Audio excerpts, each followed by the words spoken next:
Քվեարկություն Կողմ 102 դեմ 17 ձեռնպահ 3 որոշումն ընդունվել է։ Ընտրական օրենսգիրքն ընդունվել է առանց ընդդիմության և հասարակական դաշտի հետ համախոհության, հայտարարում է Ժառանգություն կուսակցությունը, պնդելով, որ փաստաթուղթը ոչ միայն չի մեծացրել ընտրությունների նկատմամբ վստահությունը, այլև հակառակը ավելի նվազեցրել է, մեծ տեղ թողել կեղծիքներով իշխանությունը պահելու համար։ Ոչ միայն կոնսենսուսը չկա, այլև հետքայլը կա եւ ակնհայտությունը կա, որ իշխանությունները նույնիսկ այս պատերազմական օրերի ընթացքում ըստ էության որևէ կերպ չփոխեցին իրենց մտածողությունը եւ հակառակը առավել խորն է դարձել իրենց ընտրակեղծարություն անելու ցանկությունը, որտեղ որքան վիճակը վատանում է, բնականաբար այնքան իրենք ավելի քիչ ձայն են ունենում։ Արմեն Մարտիրոսյանը հիշեցնում է, Ժառանգությունն անգամ չմիացավ 4+4+4 ձևաչափին, այս իշխանություններից որևէ ակնկալիք չունենալով, թեև ամբողջությամբ սատարում էին 5 պահանջները, որոնք ըստ էության թղթի վրա էլ մնացին։ Ուստի կուսակցությունն առավել եւս չի հավատում իշխանություններին, թե օրենքն ուժի մեջ մտնելուց հունիսի 1-ից հետո էլ են հնարավոր փոփոխություններ։ Իշխանությունը շատ բան է ասում, իշխանությունը տարիներ շարունակ է դուռը անընդհատ բաց է պահում, բայց պարզվում է այդտեղ դուռ չկա, այլ գրանիտե մի ապարաժ է դրված։ Եթե մտներին լիներ ինչ-որ բան անելու առանց մեզ ասելու, այդ առաջարկների տեղը իրենք շատ լավ գիտեն։ Կամ հունիսի 1-ից հետո ինչ է, հա, հասկանում եմ մանուկների պաշտպանության օրերն այդ սիմվոլիկ օր է, բայց արդեն ոնց որ թե քաղաքական դաշտը մանուկ տարիքից անցել է, որ այլևս նմանատիպ խաղերով զբաղվում։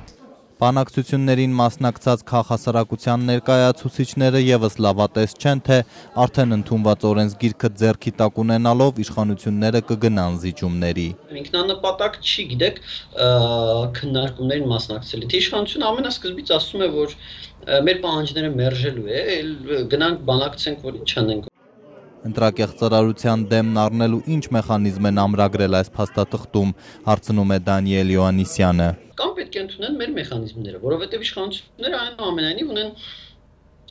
միջազգային պարտավորություններ ստանձնած այն մասին, որ ընտրական օրենսգիրքը ընդունելուց իրենք հաշվի են առնելու ընդդիմախոսների կարծիքը, իրենք անտեսել են այն։ Եվ հակառակը իրենք ընտրական օրենսգրքով ռեգրես են արձանագրել, ավելին, Վենտկի հանձնաժողովի ու ԵԱՀԿ ԺՄԻԳ-ի համատեղ կարծիքը իրենք նաև հաշվի չեն առել հիմնականում։ Իշխող Հանրապետականը մինչդեռ հայտարարում է, թե օրենսգիրքը լայն կոնսոլիդացիայի պայմաններում է ընդունվել։ Էդուարդ Շարմազանովը մատնացույց է անում քվեարկության պատկերը։ Երբ որ սկսել էին քննարկել ընտրական օրենսգիրքը, եթե որևէ մեկը ասեր 102 ձայնը բավարար է կոնսոլիդացիայի համար, կարծում եմ նույնիսկ ամենախիստ քննադատները կասեին ոչ միայն բավարար է, այլ գերբավարար է։ Նույնիսկ եթե լուսատախտակը ցույց տար 131 կողմ եւ նույնը ակնհայտել, որ դա համախոհության սկզբունքով չէ, որ ընդունվել է։ Կոնսենսուսը պետք է լիներ ընդդիմախոսների հետ։ Ցույց տվեք ինձ մի ընդդիմախոս կազմակերպության, դա կուսակցություն, թե հասարակական կազմակերպություն, ում հետ իշխանությունը եկել է կոնսենսուսի։ Ընդդիմադիր մի շարք ուժեր ու հասարակական կազմակերպություններ պահանջում էին քվեարկությունից հետո հրապարակել մասնակիցների անունները, թանաքոտել ընտրողների մատները, հրաժարվել վարկանիշային եւ տարածքային ցուցակներից, հարևան Վրաստանի օրինակով մաքրել ընտրացուցակները, առանձնացնելով երկրից բացակայողների անունները, ինչպես նաեւ տեսախցիկներ տեղադրել տեղամասերում։ Արդեն ընդունված տարբերակում այս դրույթները տեղ չեն գտել։